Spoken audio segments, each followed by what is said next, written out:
Welcome, everybody.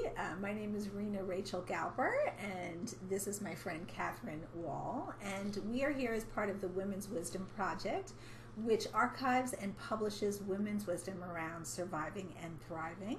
And so I am interviewing my friend Kathryn here. Tell us a little bit about yourself. Who are you, and why are you so awesome? I am a historian and an audio documentarian, an oral historian, a teacher, mom, roller girl, all kinds of stuff. So tell us about your work with the roller derby. So I started playing roller derby about 3.5 years ago when I was in the middle of a difficult time in my life. A really good friend had died, and I was sort of in a period of searching, and I reached a place of like, hey, if somebody can drop dead of a heart attack and in their early 40s, and what am I doing? So I felt like I needed to find something powerful in my life, and I wanted a sport, and a friend of mine said, hey, have you ever seen roller derby? And I said no, and so I watched the movie Whip It, and Fabulous movie. Yeah, and thought, well, that looks pretty cool. And then I decided I needed to go to a game. I looked it up online. I got the Google on, and saw that the Carolina Roller Girls were the only local team at the time. There's now Bull City Roller Derby in Durham as well, but they did open practices, and I thought, well, that sounds kind of awesome and also scary. And so I decided to go to a game and see what it looked like in person, and I was totally hooked from the minute I saw the first whistle. It was like... So what hooked you? It was fast. I grew up figure skating, and so I loved to skate, and I hadn't skated in 20 years at the time, but I remembered that feeling of getting low and going fast, on blades or wheels, and it was, contact sport, full contact, heavy hits, powerful stuff. And I talked to a couple people at the merch booth because I didn't know it at the time, but in roller derby, if you go to a game, the people who sell you the tickets, the people who sell you the t-shirt, the people who, put tape down the track, they're all skaters. And so anybody you talk to is likely to be someone who really plays. And now, what kind of people play roller derby? Oh, especially the women.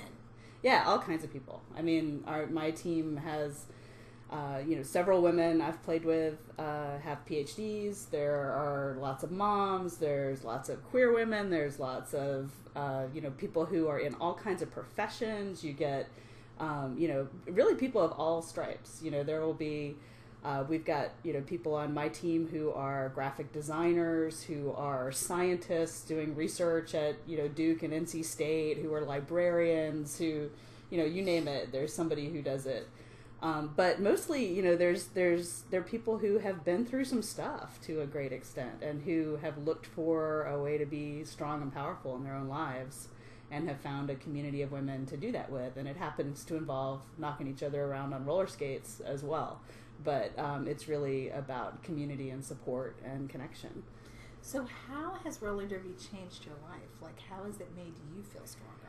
Well, I mean, for me, it's been a long journey because I started playing and coming to practice, and then I almost immediately had a really severe injury that I'm still coming back from. So I've actually not played in a real game yet. I've been just in practice for 3 years.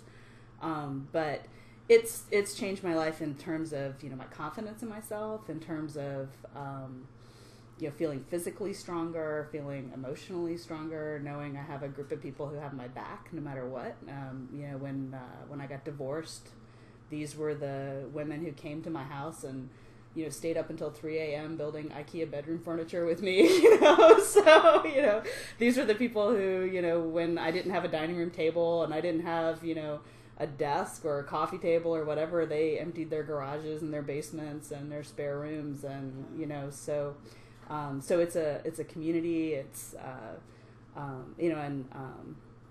there's folks who when somebody gets hurt or when somebody's sick or when somebody needs something, it's a group of people are going to be there for you no matter what. So you mentioned something about, you were going through a pretty difficult time, just doing a lot of seeking.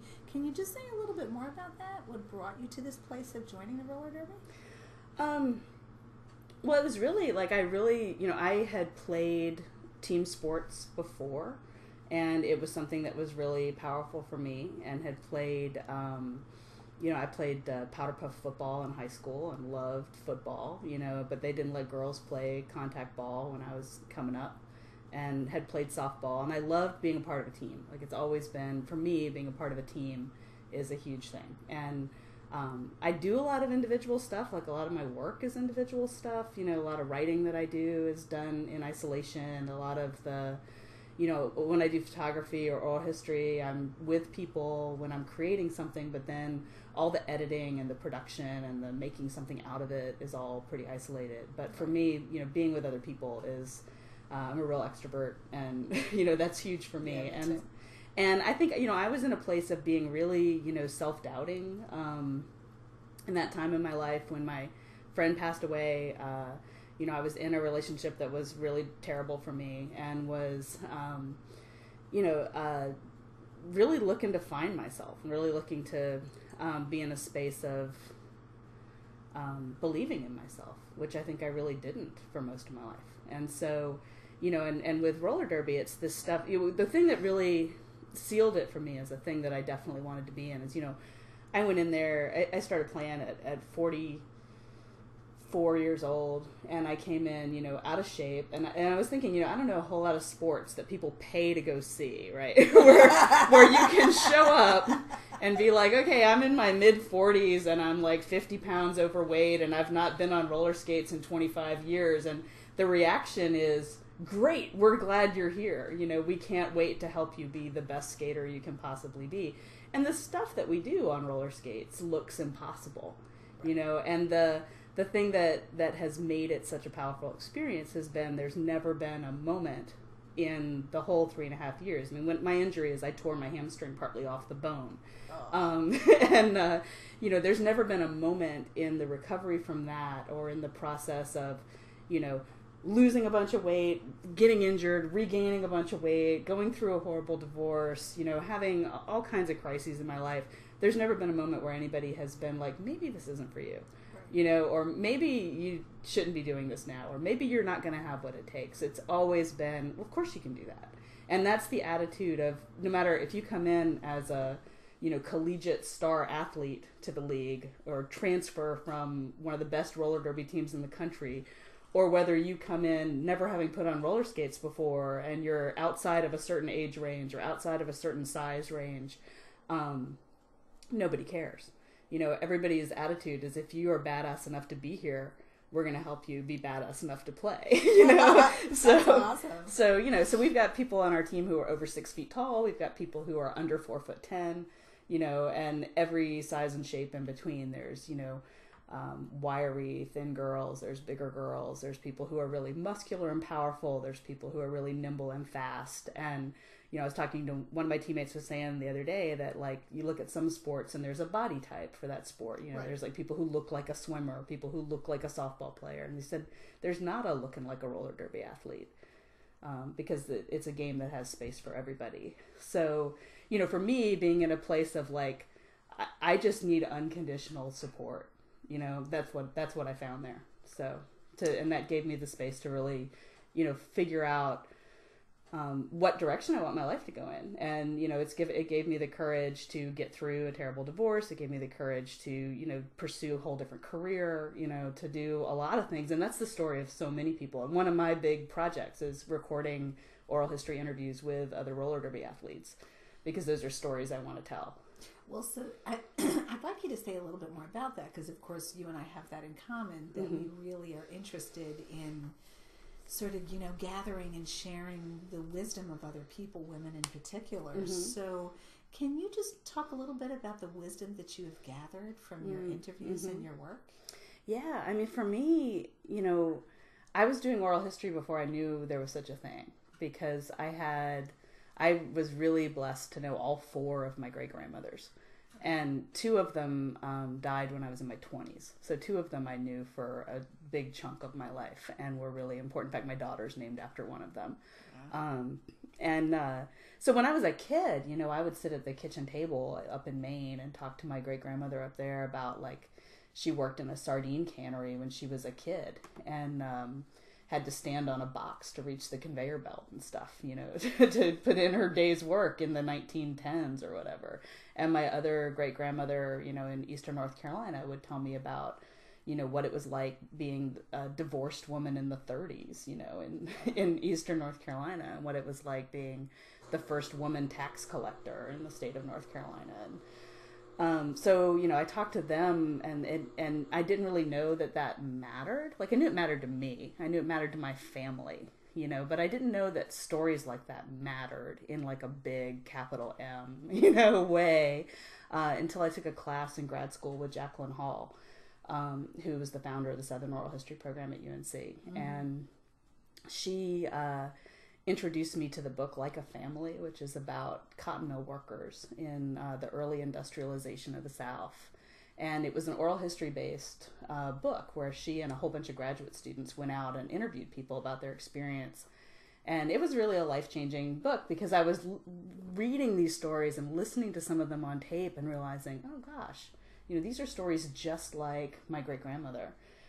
These are stories that, are personal stories, but they matter so much. And, that whole feminist history thing about the personal is political and mm-hmm. the personal is also mm-hmm. historical. These personal stories connect to and have threads that run through all these really important things. And so for me, the idea that, these stories don't just matter to me because it's my great-grandmother, they matter. It matters that we tell them, and it matters that somebody listens. And so I've done a lot of interviewing over the years. I worked for the Southern Oral. I wound up going to graduate school with Dr. Hall and getting a PhD in American history with her, and worked for the Southern Oral History program for a lot of that time. I had been a broadcast journalism major in college before switching to elementary ed, and then eventually switching to history so I could go to grad school. And so the idea of interviewing wasn't something that was new to me, but interviewing in a way that wasn't like hard-hitting journalism, that was more about storytelling and more about listening than just getting the story, getting what I wanted, and coming out. So what would you like people to learn from the women that you're interviewing? Like, what's the takeaway? With this project, with the roller derby project, I think so often when derby gets depicted, it's either highly sexualized mm-hmm. or the violence is highly sensationalized, or you get the what I call sort of the Batman narrative of elementary school teacher by day, roller girl by night, with this secret identity and the derby names and all, and it's all very sexy and cool and fun, and it's it's something the fans like that stuff and everything. But I think like what I would like people to see is the capacity of women, especially like derby is mostly young women. It's mostly women under 40, although there's plenty of us over 40. But the capacity of women to make space for athletic endeavor, for supporting one another, for creating a successful business. I think a lot of people don't know how much goes into running a roller derby league, and they also don't know. Like half my friends have a sticker on their helmet or on their car that says roller derby saved my soul. And almost everybody in derby has some kind of survivor story. Almost everybody I've talked to. And I think almost every woman has some kind of survivor story if you get right down to it. But, there's women who tell stories about getting out of abusive relationships, who are stalking survivors, who are, rape survivors or sexual assault survivors. Women who have beaten cancer and played roller derby, women who have gone through really horrible things and come out the other side. And there's something really empowering about, getting on roller skates and doing something that seems impossible, playing this really incredibly difficult game.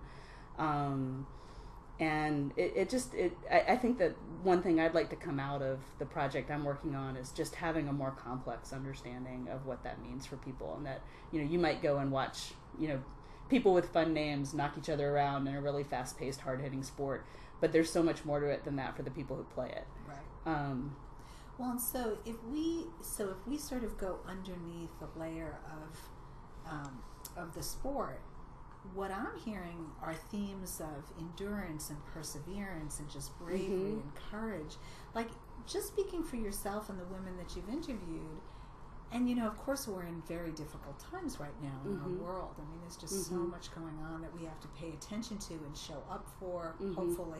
Right. Some people are hiding. Right. But so what are the secrets, or what are the kernels of what allows you to endure and to be brave and to show up day after day in the best way as your best self?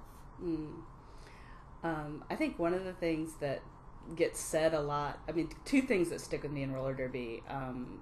One is we get told to get low all the time.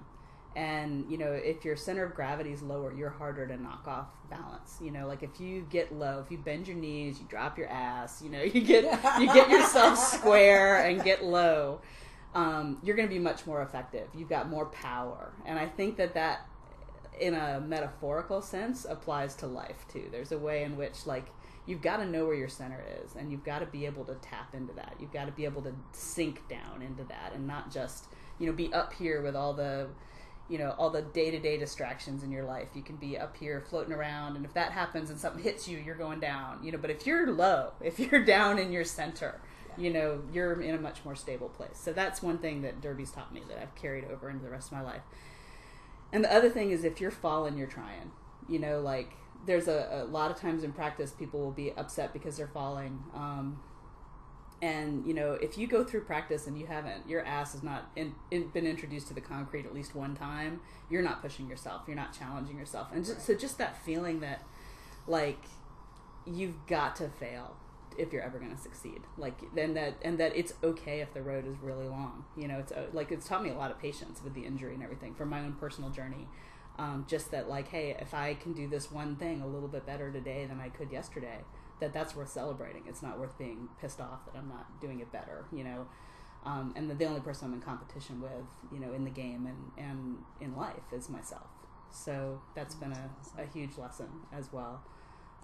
There's a lot too to having to work as a team, having to be aware of what's around you, and be aware of who's got your back. And, all that translates, all those team sport things translate. And making some good choices around that, too. Yeah, exactly. Exactly. So are there any parting words that you would like to say to the millions of people who are going to see this video?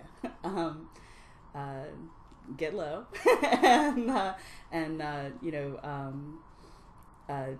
Ask questions, listen, ask questions of people and hear their stories, because everybody around you, I think, has an amazing story to tell if you just are open to it. Just like with the roller derby and looking at the Batman narrative or whatever, I think that a lot of things are deeper under the surface than you might be giving them credit for. So be curious. Yay. All right, folks. See you later. Tune in for our next interview.